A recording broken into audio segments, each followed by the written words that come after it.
সুন্দর না?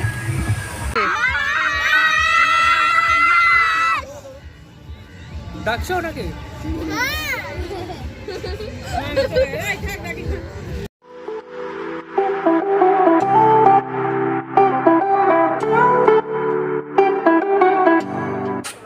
এখন বাজে সকাল 8:15। আমরা এখন পাড়ার সকলে মিলে চলেছি পিকনিকে। আর গাড়ি আমাদের এসে গেছে, কিন্তু বাঙালির সময় বুঝোই তো, 8টায় বলার পরেও এখনও কিন্তু অনেকে আসেনি। তাই একটু ওয়েট করছি, সবাই এলেই আমরা একসঙ্গে চলে যাব পিকনিকে। কোথায় যাচ্ছি, কী করছি, সব তোমাদের সঙ্গে শেয়ার করব। এবারে আমরা বাসে উঠে পড়ব। এই যে বাসে উঠে পড়েছি, আর কিছুক্ষণের মধ্যেই আমাদের বাস ছেড়ে দেবে। এই যে আমরা চলেছি সেই সম্প্রীতি ফ্লাইওভার দিয়ে, যেটা কিনা Batanagar two bridge flyover, 6.85 kilometre যার দৈর্ঘ্য।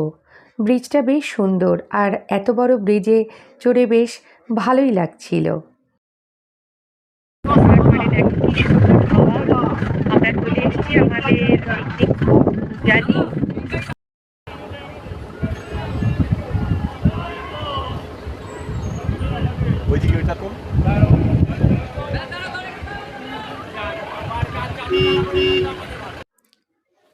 বজবজ 24 পরগনাতে পূজালি গঙ্গাবক্ষে একটি বিখ্যাত সুন্দর জায়গা।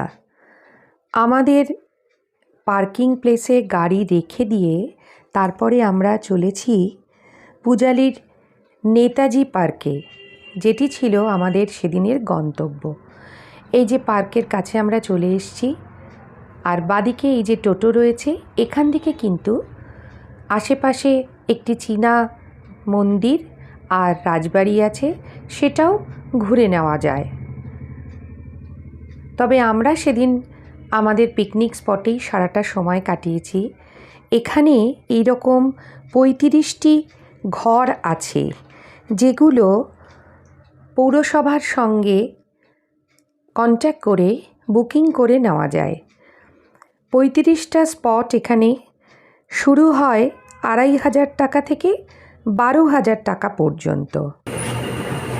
এই যে ব্রেকফাস্টে লুচি কাটা হচ্ছে, তাই তো? আর লুচির সাথে কি আছে? আলুর দাও, আলু ভাজা হয়ে গেছে। আর এখানে মিক্সিতে কি করছো? এটা সাদা মশলা বাটা হচ্ছে মালাইকারি আলুর দমের জন্য। আচ্ছা, চিংড়ির মালাইকারি আলুর দমের জন্য মশলা বাটা হচ্ছে। আচ্ছা, তুমি ক্যাটারিংয়ের দায়িত্ব নিয়ে থাকো আর কি। কতজনের দায়িত্ব নিতে পারো? আমার আপ টু 1000 পিপল, আমাদের কোনো অসুবিধা হয়। আচ্ছা, কিছুক্ষণ পরেই আমাদের ব্রেকফাস্ট দিয়ে দেওয়া হলো। ব্রেকফাস্টে ছিল কড়াইশুঁটির কচুরি, আলুর দম আর মিষ্টি। তারপরে আমরা যে যার যার মতো পার্কটাকে ঘুরতে শুরু করলাম। এবারে বলি, এই পার্কে আসতে হলে কিভাবে আসবে। শিয়ালদা থেকে বজবজগামী যে কোনো ট্রেনে চড়লে ঠিক 52 মিনিট সময় লাগবে বজবজ স্টেশন আসতে। সেখান থেকে 30 থেকে 35 মিনিটে টোটো ধরে পৌঁছে যাবে পূজালি।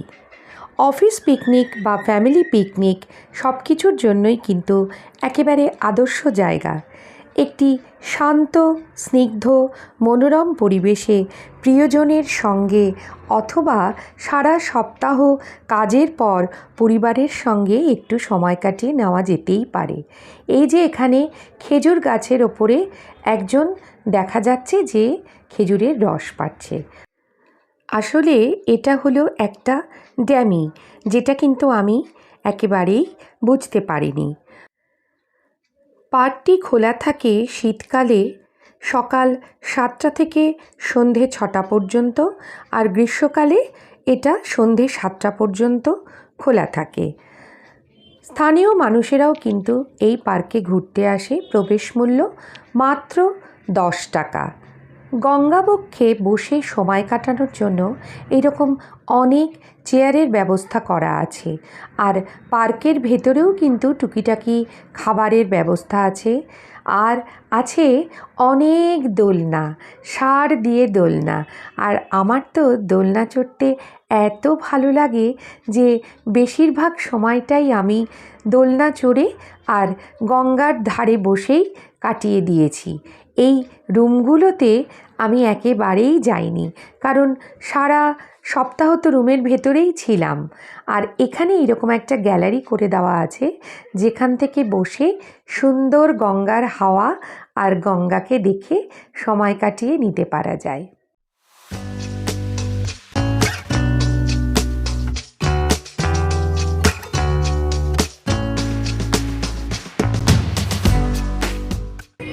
এখানেও কেনাকাটা চলছে।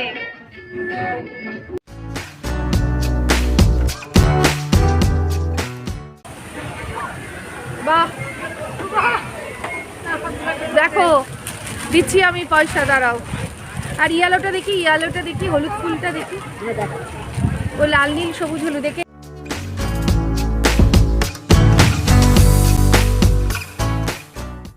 কেমন লাগছে দোলনা চড়তে? হেব্বি লাগছে।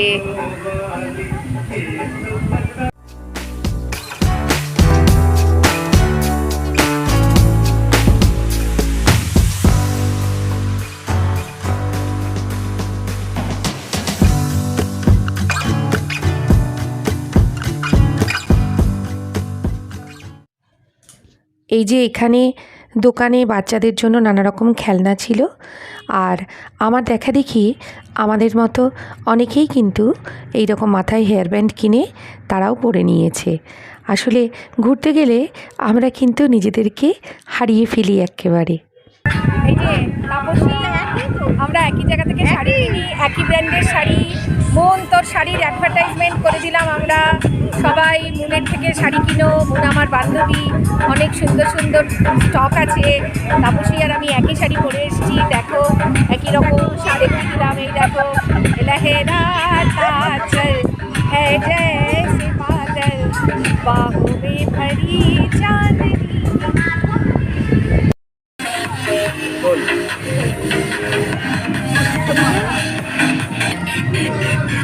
চা খেয়ে নিয়েছি, তারপরে বিস্কুট খেলাম।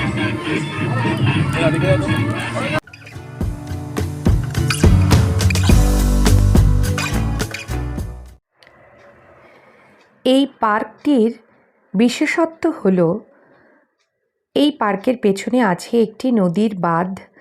আর সরকারের অনুমোদন নিয়ে নদীর বাঁধের ওপর বাঁধিয়েই কিন্তু এই পার্কটি তৈরি হয়েছে। নদী বক্ষ দিয়ে জাহাজ যাবার দৃশ্য দেখতে বহু মানুষ আসেন এখানে। পার্কের মধ্যে ছোটদের আনন্দ দেওয়ার জন্য আছে নানা রকম পশুদের স্ট্যাচু তৈরি করা। এই যে এখানে একটি জেব্রা রয়েছে। আর বাচ্চাদের জন্য এখানে কিন্তু টুকিটাকি খাবারের দোকান, যেমন চিপস, আইসক্রিম, এই সবই পাওয়া যাচ্ছিল, নানা রকম ছোটদের খেলনা। নদীর পাড়ে দাঁড়িয়ে থাকতে থাকতে হঠাৎ আমরা এই মনিটর লিজার্ডকে আবিষ্কার করলাম। কীরকম একেবারে পাথরের উপরে শুয়ে আছে, পাথরের সঙ্গে মিশে গেছে। এটি ছিল আমাদের সেদিনের ভাড়া করা রুম। আমি একটু রুমের ভেতরটা দেখিয়ে দিচ্ছি। অনেক সময় ছোট বাচ্চা এবং বয়স্ক মানুষদের নিয়ে গেলে এই রুমে কিন্তু তারা অনায়াসেই বিশ্রাম করতে পারে। সকালে টিফিনের পরে ছিল আমাদের স্ন্যাক্স হিসেবে চিকেন পকোড়া, আর যারা চিকেন খান না তাদের জন্য ভেজ পকোড়া। লাঞ্চে ছিল অ্যাজ ইউজুয়াল মেনু, ছিল সাদা ভাত, আলু ভাজা, ভেজ ডাল, এঁচোড় চিংড়ি, পাঁঠার মাংস, আর যারা মাংস খাবেন না তাদের জন্য 2 রকমের মাছ, চাটনি, পাঁপড় এবং মিষ্টি।